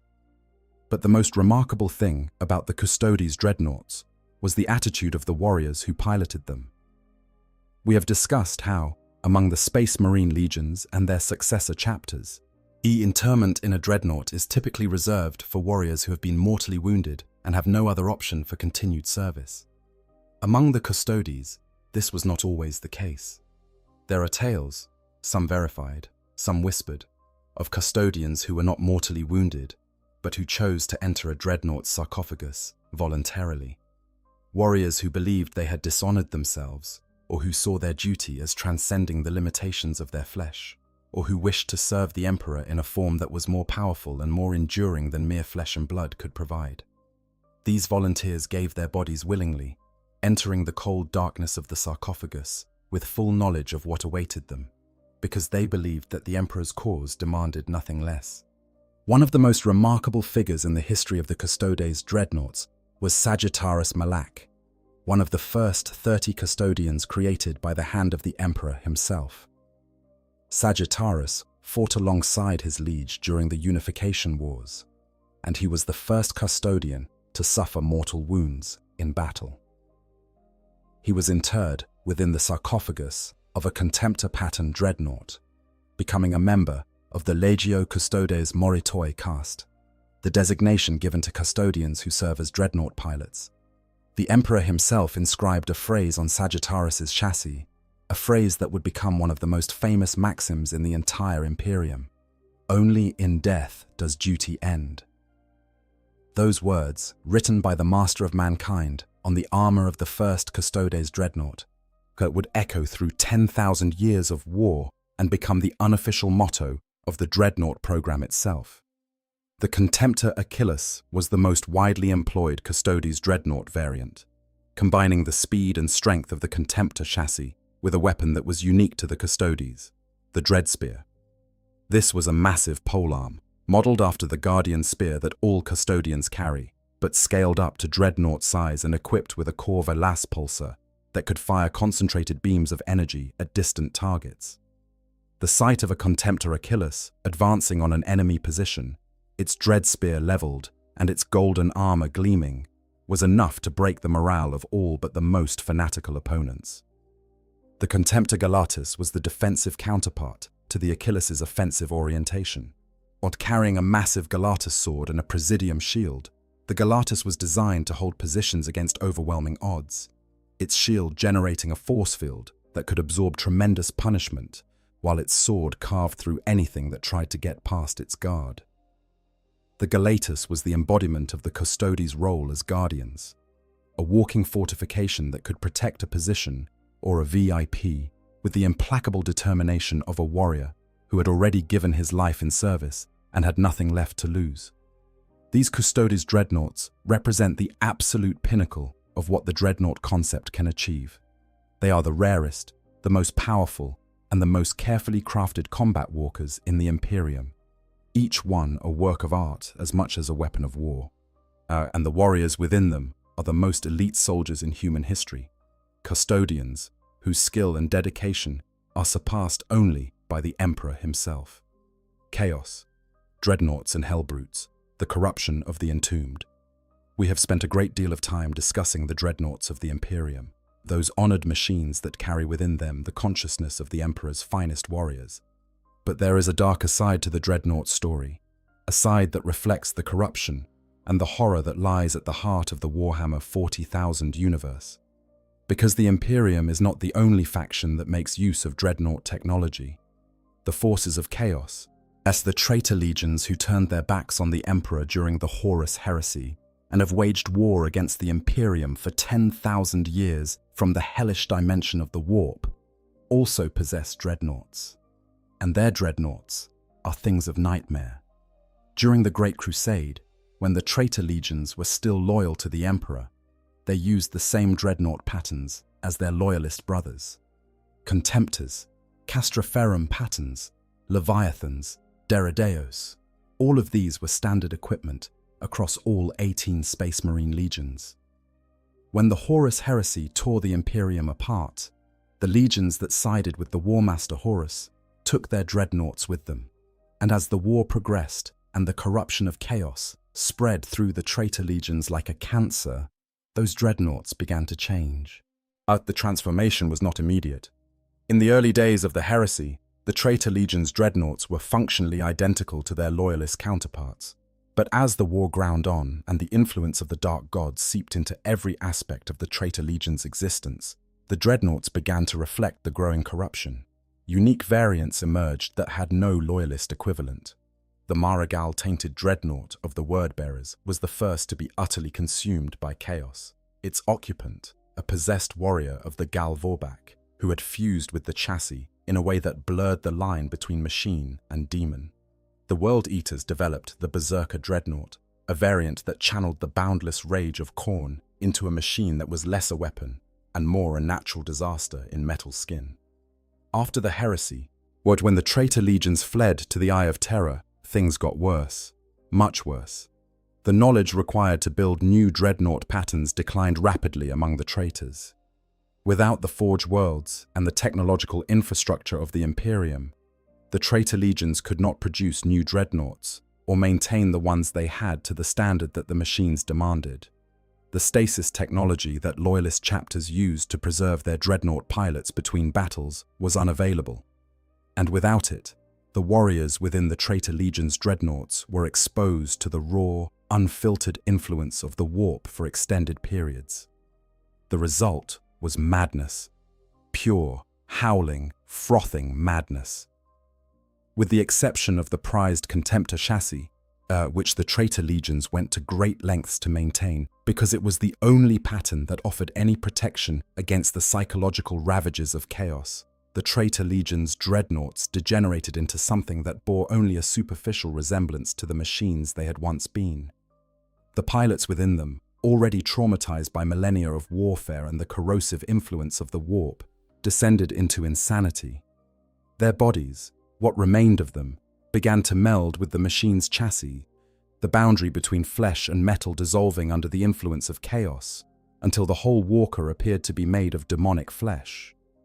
Spikes, tentacles, screaming faces, and other blasphemous growths sprouted from the armor plating, and the voice that came from the Vox speakers was no longer anything recognizable as human. These twisted abominations became known as Hellbrutes, and they represent one of the most disturbing concepts in the entire Warhammer 40,000 setting. A Hellbrute is not a warrior serving the Dark Gods. A Hellbrute is a prisoner of the Dark Gods, a consciousness trapped in a cage of corrupted metal and mutated flesh, driven to the blackest depths of madness by the never-ending cycle of battle that defines the Long War. The infernal, warp-tainted machineries of a Hellbrute sarcophagus are described as pseudo-parasitic, meaning they do not simply contain the pilot, but actively feed on him, subjecting him to an agony-racked waking nightmare that swiftly drives him beyond any hope of sanity.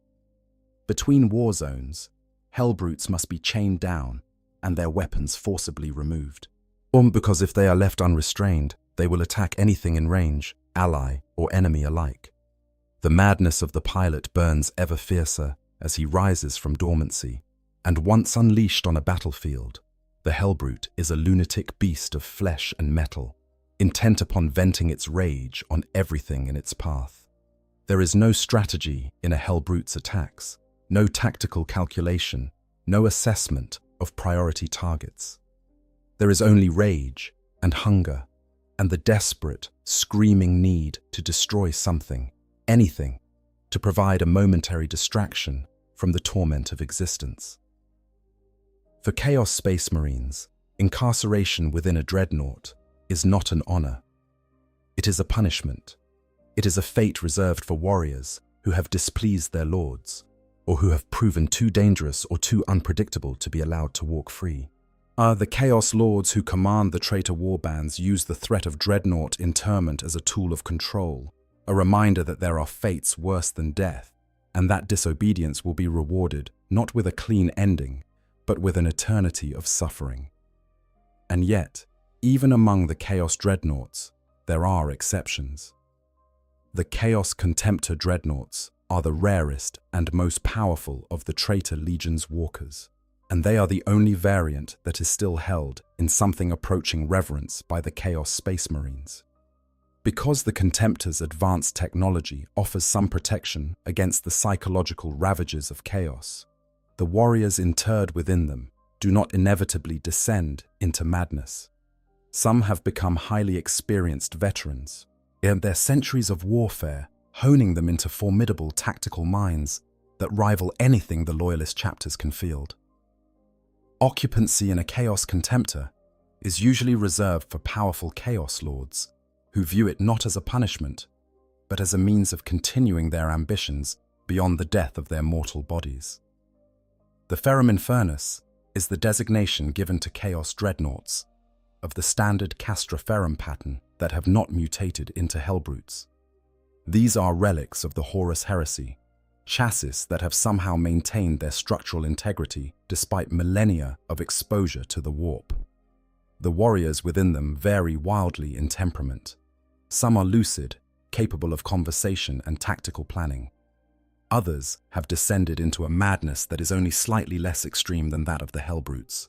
At the Ferrum Infernus is a gamble, a roll of the dice every time it is deployed, and the Chaos Lords who use them must weigh the potential combat value of the machine against the very real possibility that it will turn on its own side at the worst possible moment. There are also unique Chaos Dreadnought variants that deserve special mention. The Sonic Dreadnought is a Ferrum Infernus variant deployed by the Emperor's Children and other warbands dedicated to Slaanesh, the Dark Prince of Pleasure and Excess. The Sonic Dreadnought replaces conventional weapons with sonic weaponry, blasters that project devastating waves of sound and sensation that can shatter ceramite armor and reduce flesh to liquefied pulp. The experience of the pilot is not merely madness, but a kind of terrible ecstasy, a sensory overload that is simultaneously agonizing and addictive. The Hell-forged Leviathan Dreadnought is a corrupted version of the ancient Leviathan pattern, a machine that was already dangerous to its pilot before Chaos got its hands on it. The Hell-forged Leviathan carries weapons that draw energy from the kills it makes, feeding the power of its victims' deaths back into its own systems to heal any damage it has suffered. It is a machine that quite literally grows stronger by killing, a concept that is as horrifying as it is tactically effective. The psychology of a Chaos Dreadnought is worth pausing on, because it represents one of the darkest corners of an already dark setting. Consider the experience from the perspective of the warrior within. You are a space marine, or you were once. Perhaps you fell to chaos willingly, seduced by the promises of power or eternal life that the dark gods offer. Perhaps you fell unwillingly, dragged down by the corruption of your brothers or the malice of your commanders. Either way, you now serve the forces that oppose everything the Imperium stands for. And when you are mortally wounded in battle, when your body is broken beyond even the already degraded standards of Chaos Space Marine medical care, you are not granted the mercy of death. You are interred in a sarcophagus, just as your loyalist counterparts are.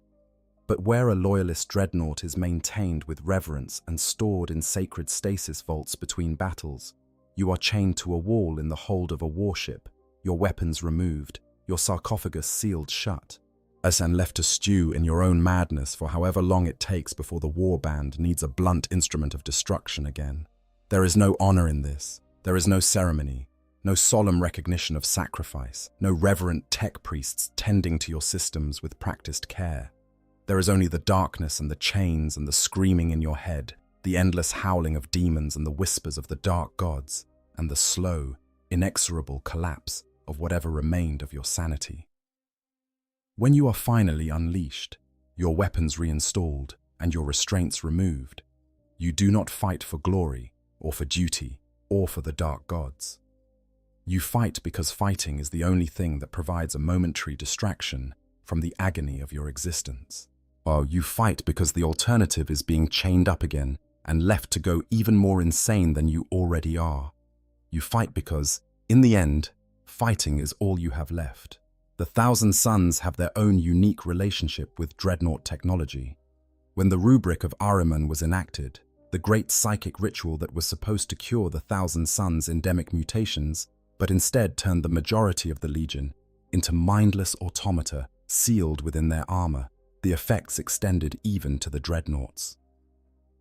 The Thousand Suns Hellbrutes were created from those dreadnoughts that underwent the worst mutations on the planet of the sorcerers, their pilots driven to madness and their chassis warped beyond recognition.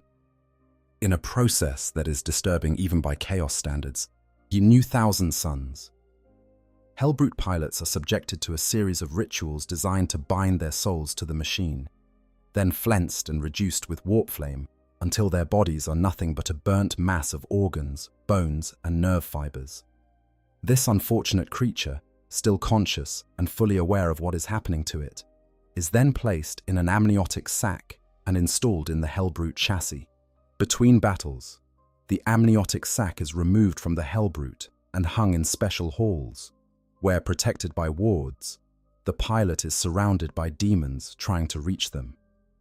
This further enhances the madness and hatred of the pilot, ensuring that each new battle produces an even more destructive rampage than the last. Only death can save such a warrior from his endless suffering. All this stands in such stark contrast to the loyalist Dreadnought program that it almost defies comparison. The Imperium, for all its cruelty and its willingness to sacrifice individual lives for the greater good, at least maintains the fiction that interment is an honor.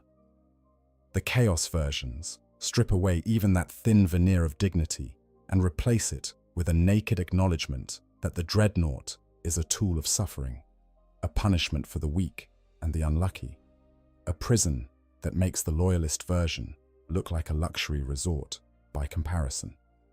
Legends of the Entombed, the famous Dreadnoughts. The Dreadnought is not merely a class of war machine. It is a container for legends. Within the armored shells of these walking sarcophagi are warriors whose names have echoed through the centuries, whose deeds have shaped the course of the Imperium's wars, and whose stories represent some of the most compelling narratives in the entire Warhammer 40,000 setting. Let us speak of some of the most famous dreadnoughts in the lore, because their stories tell us more about what it means to be a dreadnought than any amount of technical specification or tactical analysis ever could. We must begin with Bjorn the Fell-Handed, because there is no way to discuss famous dreadnoughts without starting with the oldest warrior in the entire Imperium. Bjorn is a venerable Mars pattern, Mark V dreadnought of the Space Wolves chapter, and he holds titles that read like a litany of legends: the eldest, Trueclaw, revered one, and last from the company of Russ. He is the oldest living space marine in the Imperium of mankind, and in his mortal life, and he fought beside the Emperor himself and served alongside his Primarch, Leman Russ, during the Great Crusade and the Horus Heresy. More than 10,000 years have passed since that age, yet Bjorn remains a living link to the chapter's most distant past. Bjorn's story is one of duty, loss, and a loneliness so profound that it defies mortal comprehension. Before he was a dreadnought, Bjorn was a warrior of the Space Wolves' Third Great Company, a sullen, taciturn fighter who earned the Primarch's respect through sheer determination and raw combat skill. He fought on Prospero during the burning of the Thousand Suns homeworld, and it was there that he lost his left arm to the machinations of chaos, an injury that earned him the moniker Fell-Handed. Later, during the aftermath of the heresy, Bjorn's unwavering dedication so impressed Leman Russ that the Primarch elevated him to his personal wolf guard. When Russ departed for the Eye of Terror on his mysterious and still unexplained final journey, Bjorn was the only member of his wolf guard left behind. This abandonment, for that is how Bjorn himself perceives it, still burns within his consciousness 10,000 years later. He harbors intense feelings of rejection and bitterness when he tells the story of that day, though he believes that Russ left him behind deliberately, knowing that Bjorn's cold anger would keep him alive and sane through the centuries, and that his strength of purpose would be needed to guide the Space Wolves through the ages to come. After Russ's disappearance, Bjorn became the chapter's first great wolf, their chapter master. His heroic career at the head of the Space Wolves ended during the Proxima Rebellion in 934 of the 31st Millennium, when he was so severely wounded that he was beyond the aid of the chapter's apothecaries. His paralyzed body was transplanted within a dreadnought, and for 500 years he remained at the forefront of battle, his plasma cannon amassing a personal kill count higher than that of some entire chapters. But the long years took their toll. Bjorn began spending longer and longer periods in stasis sleep, awakened only in times of great need, or when the Space Wolves wanted to hear the old stories about Russ and the Age of Legends. The tale of Russ's disappearance is retold every 1,000 years by Bjorn, and it is the only truly reliable account of that pivotal event in the chapter's history. Bjorn's bitterness at being awakened, just to tell the same stories over and over, is legendary. It is said that he deliberately tries to appear more senile each time he is woken, in the dim hope that the space wolves will eventually stop pestering him and let him sleep. And yet, for all his grumbling and his bitter anger, Bjorn is the spiritual and moral compass of the entire Space Wolves chapter. When he speaks, every warrior present listens, because his words carry the weight of 10,000 years of experience and the authority of a warrior who once stood beside gods. Then there is ancient Rielanor, and if Bjorn's story is one of endurance and bitter duty, Rielanor's story is one of defiance, so absolute, so uncompromising, so magnificently stubborn, that it puts every other act of loyalty in the entire setting to shame. Though Rielanor was the Ancient of Rights of the Emperor's Children Legion, the third legion of the Space Marines. He was one of the first generation of Terran-born Space Marines, created during the Unification Wars, and he fought alongside the Emperor himself in the last days of that conflict. He was among the first to carry the Palatine Aquila standard into battle alongside Fulgrim, the Third Legion's Primarch, when Fulgrim was discovered and reunited with his legion. When Rielanor was grievously wounded in battle against the Eldari, he was interred within a contemptor pattern dreadnought and became the Emperor's Children's Ancient of Rights, presiding over the Legion's ceremonies of induction and lending his considerable combat prowess to the line of battle. When the Horus Heresy came and Fulgrim fell to the corruption of Slaanesh, Rielanar's loyalty to the Emperor never wavered. He was present at the Istvan III atrocity, where the traitor legions attempted to purge their own ranks of loyalist elements by bombarding them with virus bombs. Rielanor survived the initial betrayal, rallied the surviving loyalist emperor's children, and fought against his own brothers with a fury born of righteous indignation. He should have died there, by all rights. He should have been destroyed along with the other loyalists, but Rielanor did not die. Buried in the rubble of a collapsed hangar, denied proper stasis, his systems slowly corroding around him, Rielanor spent the next 10,000 years alone on the dead world of Istvan III. 10,000 years. Let that number sink in. An entire span of time equal to the entire history of human civilization, from the first cities of Mesopotamia to the present day. Rielanor spent that time in isolation, his body failing, his memories fading, his weapons degrading. He forgot his own name. He forgot the names of his loyalist brothers. He forgot almost everything. But he never forgot one thing, his burning desire for vengeance against the Primarch who had betrayed him. Using the sonic weapons of fallen noise marines and his own failing systems, Rielanor constructed a psychic beacon and tied it to an unexploded virus bomb that he had found among the ruins. He activated the beacon, sending a signal that simply said, "The Ancient awaits." The signal reached its intended target. Fulgrim, now a towering demon prince of Slaanesh, came to see what the Ancient had to say. But what followed was one of the most powerful scenes in the entire Horus Heresy series. Fulgrim, in his monstrously beautiful demon form, mocked Rielanor's corroded shell and offered him the chance to accept the gifts of Slaanesh and walk at his side once more, clad in new flesh. Rielanor's response was to detonate the virus bomb. The detonation was contained by the psychic intervention of Thousand Suns sorcerers who had been drawn to the beacon, but Rielanor was not done. Even as Fulgrim tore the dreadnought apart and ripped the mutilated remains of Rielanor's original body from the sarcophagus, Rielanor screamed his defiance. "I am Rielanor of the Emperor's Children, Ancient of Rights, Venerable of the Palatine Host, and proud servant of the Emperor of Mankind, beloved by all. I reject you now and always." The Thousand Suns sorcerers, moved by Rielanor's unbreakable courage, chose to aid the Ancient in his final act. They released the contained virus bomb, and Rielanor, Fulgrim, and the sorcerers were all consumed in the detonation. Fulgrim, being a demon prince, could not be truly killed by such a weapon, but the emotional damage that Rielanor's defiance inflicted upon him was catastrophic. It is said that even the constant whispers of Slaanesh cannot erase the scar that Rielanor's last words left upon Fulgrim's corrupted soul. That is the power of a dreadnought.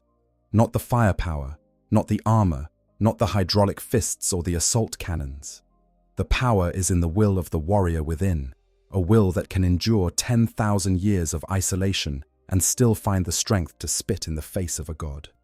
And then there is Murderfang, who represents the opposite end of the spectrum. If Bjorn is endurance and Rillanor is defiance, Murderfang is what happens when the spirit within the sarcophagus breaks. Murderfang is a Space Wolves dreadnought, whose true identity has been completely consumed by the curse of the Wolfen, the genetic flaw in the Space Wolves gene seed that can cause even long-dead warriors to succumb to a bestial madness. The metal-skinned monster was found on the hell world of Omnicide, carving its way through a force of chaos space marines with an animal ferocity that terrified even the hardened warriors of Logan Grimnar's great company. After a fierce struggle, the murderous machine was captured and frozen in stasis, using Hellfrost technology, then transported back to the Fang for study. The identity of the hero within Murderfang's sarcophagus is long lost. There is no name, no history, no memory of who this warrior was before the beast consumed him. All that remains is rage, pure and unfiltered, and terrifyingly powerful. In times of great need, the Space Wolves release Murderfang from its glacial prison and point it in the direction of the enemy. The machine beast claws and stamps and bites until nothing is left but ruin. At battle's end, the Space Wolves freeze it again, hoping that Murderfang's wrath can be contained long enough to see it locked away once more. Murderfang is a warning about what can happen when the spirit within the machine is pushed beyond its limits, a warning about the fragility of consciousness and the thin line between a hero and a monster, and a warning about the dreadnought itself, about the terrible price that is paid by those who are denied the peace of death and forced to exist in a state that is neither alive nor dead, neither human nor machine, for centuries without end. There are other famous dreadnoughts whose stories deserve telling, even if we cannot explore each one with the depth that Bjorn and Rillanor demand. Davian Thula of the Blood Ravens was a chapter master who fell in battle against a Tyrannid invasion and was interred in a dreadnought. His last known sighting was during an exterminatus action, which is to say, the deliberate destruction of an entire planet, and whether he survived or was consumed by the planet's death is a mystery that has never been resolved. And the image of a dreadnought standing alone on a dying world as the atmosphere burns away around him is one of the most haunting in the entire setting. Brother Sobchak of the Imperial Fists and the Death Watch is another noteworthy case, an ancient and cantankerous dreadnought who served multiple vigils with the Death Watch, the Imperium's elite Xenos hunting force, before being interred. The lore describes him as remembering his early days with the Imperial Fists and his first vigils with the Death Watch, but remembering little to nothing about his time as a dreadnought. This selective memory loss is a theme that runs through many dreadnought stories. The oldest memories, the ones formed when the warrior still had a flesh and blood body and a full suite of human senses, tend to be the most persistent. Yet while the memories formed after interment, filtered through mechanical sensors and stored in a brain that is slowly deteriorating, fade quickly and leave nothing behind. The Anchorite is perhaps the strangest dreadnought in the entire Imperium. He is a member of the Wordbearers Legion, one of the traitor legions that sided with Horus during the heresy, but the Anchorite himself is a loyalist. During the Battle of Calth, one of the most devastating engagements of the heresy, the Anchorite surrendered to the Ultramarines after realizing that his legion's assault would only lead to an endless cycle of revenge and destruction. He was spared, surprisingly, by Robut Gilliman himself, and in the millennia that followed, the Anchorite became influential in the development of the imperial cult, the state religion of the Imperium, as he was eventually interred in a dreadnought following a suicide attempt born of shame for his legion's betrayal. The Anchorite's story is a reminder that the dreadnought is not just a weapon of war, but can also serve as a vessel of redemption, a way for a warrior to continue atoning for sins that an ordinary lifetime could not encompass. Then there is the story of Valtus, the redemptor dreadnought of the Ultramarines' Second Company, who gained fame relatively recently during the events depicted in the Space Marine 2 campaign. Valtus is notable for being one of the first redemptor dreadnoughts to achieve widespread recognition. His dramatic entrance during the final chapter of that campaign, smashing through a hellbrute and immediately demanding to know where the rest of the enemy was, as became one of the most celebrated moments in recent Warhammer 40,000 storytelling. Valtus represents the new generation of dreadnoughts, the Primaris warriors who serve in the redemptor chassis, and his story is a reminder that even in a setting defined by stagnation and decline, new legends are still being born.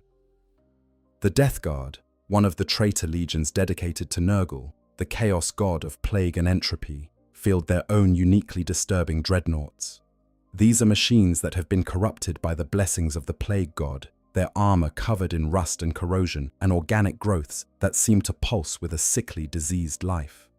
The warriors within them have been transformed by Nurgle's gifts into something that is part machine, part corpse, and part disease vector, spreading contagion and despair wherever they walk. The Death Guard Dreadnought is a walking reminder of the entropy that Nurgle represents, a machine that was once a symbol of humanity's defiance against death, but has been twisted into a symbol of death's inevitability.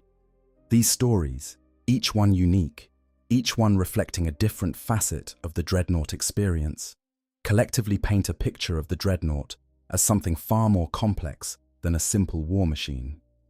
The Dreadnought is a repository of stories. Each one carries within its armored shell not just a warrior, but a history, a legacy, a connection to events and eras that would otherwise be lost to the relentless march of time. When a chapter loses a Dreadnought, it does not simply lose firepower. It loses a narrator, a keeper of traditions, a living bridge between the present and the past. And in a universe where history is constantly being rewritten, distorted, and suppressed by the machinery of imperial propaganda, the Dreadnoughts represent one of the few sources of genuine, unfiltered truth. Let us now turn our gaze away from the Imperium and its tragic heroes, and look at how other factions in the galaxy have approached the same fundamental question. How do you preserve a warrior's spirit beyond the death of their body? The Xenos Mirror. Echoes across the stars. The concept of the Dreadnought, a combat walker piloted by a warrior who has been preserved beyond the limits of their natural body, is not unique to the Imperium of Man. Other factions in the Warhammer 40,000 universe have developed their own versions of this concept, each one reflecting the culture, the technology, and the philosophy of the faction that created it. These Xenos equivalents serve as a kind of mirror, reflecting back the themes of the Imperial Dreadnought from different angles and illuminating aspects of the concept that might otherwise remain hidden. The most elegant and most alien of these equivalents is the Eldari Wraithlord, a towering construct of psychically active wraithbone that is animated not by a living pilot, but by the soul of a dead Eldari hero. The Wraithlord is, in a sense, the polar opposite of the Imperial Dreadnought. Where the Dreadnought preserves the broken body of its pilot in amniotic fluid and connects it to the machine through cybernetic interfaces, the Wraithlord contains no living tissue at all. The pilot is dead, truly and completely dead, and their soul has been retrieved from the Infinity Circuit. It's the psychic network that contains the collective consciousness of an Eldari craft world's departed. The soul is placed into a spirit stone that is installed in the forehead of the Wraithlord chassis, and through the necromantic processes of the Eldari spirit seers, it is given the ability to animate the Wraithbone shell and fight once more. The Wraithlord's relationship to its pilot is fundamentally different from the Imperial Dreadnoughts. The Eldari do not view the Wraithlord as an honor or a curse. They view it as a necessity, a grave obligation that is imposed upon the dead by the needs of the living. The soul within the Wraithlord does not experience the world in the way a living being does. Its perception is muffled, distant, like viewing reality through frosted glass. The Wraithlord moves and fights with a dreamlike quality, its actions guided by the martial instincts of the soul within, but filtered through a layer of otherworldly detachment that makes it seem less like a warrior and more like a memory of one. If the Wraith Lord is the elegant mirror, the Orc Death Dread is the distorted, wildly grinning, loud and clanking funhouse mirror.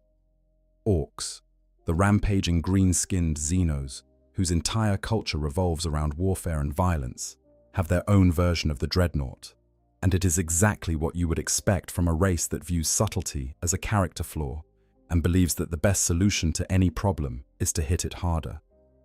The Death Dread, which is Orc shorthand for Death Dreadnought, is a large bipedal combat walker that is essentially a cross between an Orc killer can and a Space Marine Dreadnought.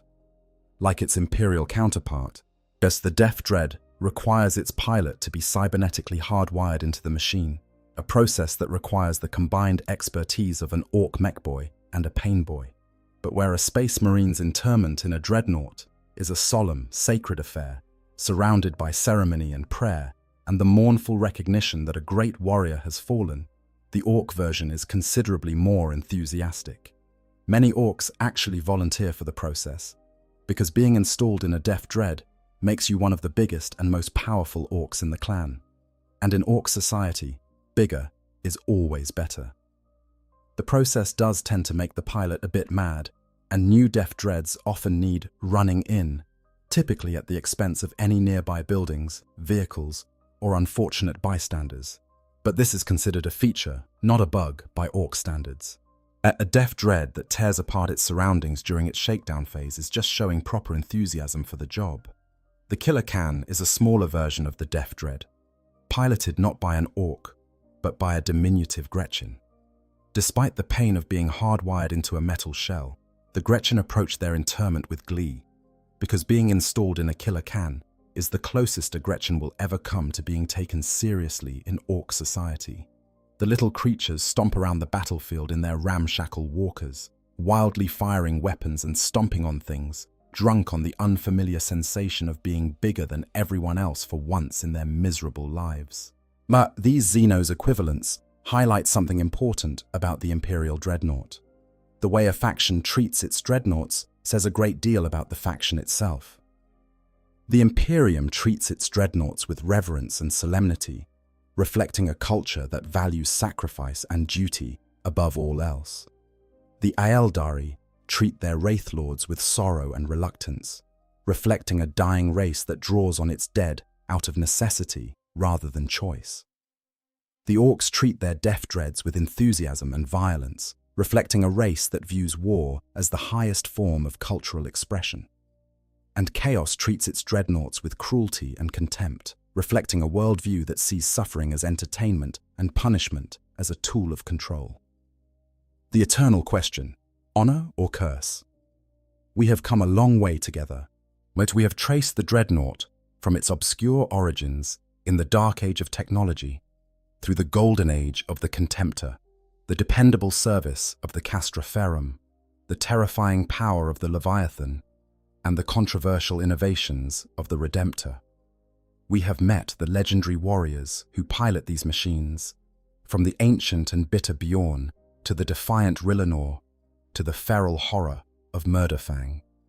We have looked at the Chaos Dreadnoughts that represent the darkest possible fate for these machines, and we have examined the Xenos equivalents that reflect the concept through alien eyes. But there is one question that we have been circling around for this entire discussion. A question that sits at the very heart of what the Dreadnought means, not just as a piece of science fiction world building, but as a meditation on the nature of duty, sacrifice, and the limits of what can reasonably be asked of any sentient being. The question is this: is the Dreadnought an honor or a curse? The official answer, the answer that the Imperium gives to its citizens and its warriors, is unambiguous. The Dreadnought is the highest honor that a Space Marine can receive. It is a recognition of extraordinary service and a guarantee that the warrior's legacy will endure beyond the death of his mortal body. The chapters present interment as a sacred duty, a continuation of the warrior's service to the Emperor that transcends the limitations of flesh and blood. The ceremonies surrounding interment are solemn and reverent, and the Dreadnoughts themselves are treated with a respect that borders on worship. But the reality, the lived experience of the warriors within these machines, tells a different story. The extended neural interface with a vehicle as large and complex as a dreadnought causes immense mental stress on the occupant, creating conditions such as lethargy, confusion, loss of time perception, and even senility. The stasis sleep that dreadnoughts are placed into between battles is not rest. It is a void, a blank space in consciousness that may last for decades or centuries, and each awakening brings a world that has changed in ways that the dreadnought may struggle to comprehend. The faces are different. The traditions have evolved. The brothers that the dreadnought once fought beside are long dead. Their names preserved in the chapter's records, but their faces faded from the organic memory of the warrior within the machine. And then there is the slow, inexorable erosion of identity. Each awakening brings a little less of the human memory that once defined the warrior. Faces blur, voices fade. The emotional connections that once gave life meaning dissolve into a general haze of duty and data, and the warrior finds himself increasingly unable to distinguish between the man he was and the machine he has become. This is the dreadnought's cruelest trick. It does not kill you. It does not end your suffering. It preserves you just enough to ensure that you are aware of what you have lost, and it takes from you just enough to ensure that you can never fully reclaim it. Some dreadnought pilots, like Bjorn the Fell-Handed, they maintain their sanity through sheer force of will, though even Bjorn admits that the loneliness cuts deeper than any blade. Others, like Murderfang, lose themselves entirely, their consciousness consumed by madness or bestial rage. And between these extremes lies a vast spectrum of experiences, from the venerable dreadnoughts who offer wise counsel to young warriors, to the silent shells that respond only to the most basic combat stimuli, to the dreadnoughts who have been found simply stopped, their life support systems still functioning, but their consciousness having apparently chosen to let go, to release their grip on an existence that had become too painful to endure. The dreadnought, then, is both an honor and a curse.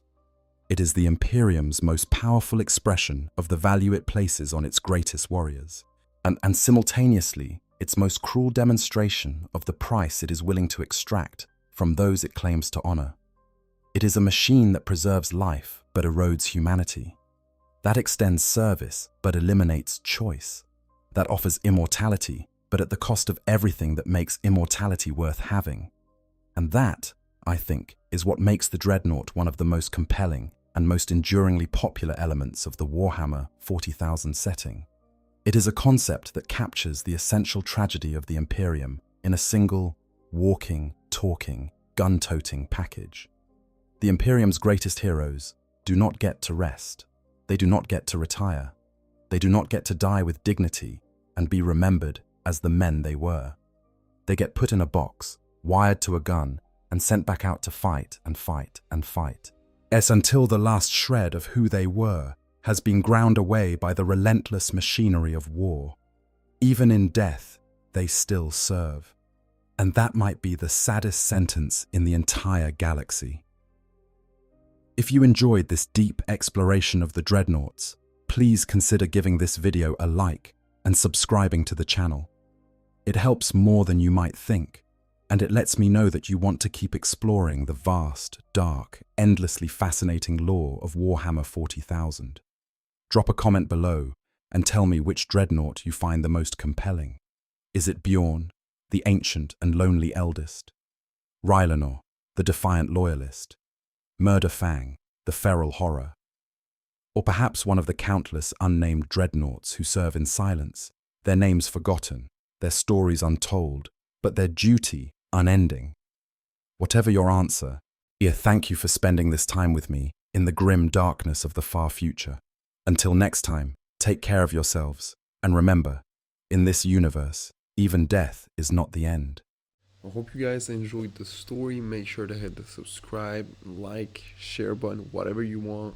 Give me some feedback if there's any, and yeah, sleep well.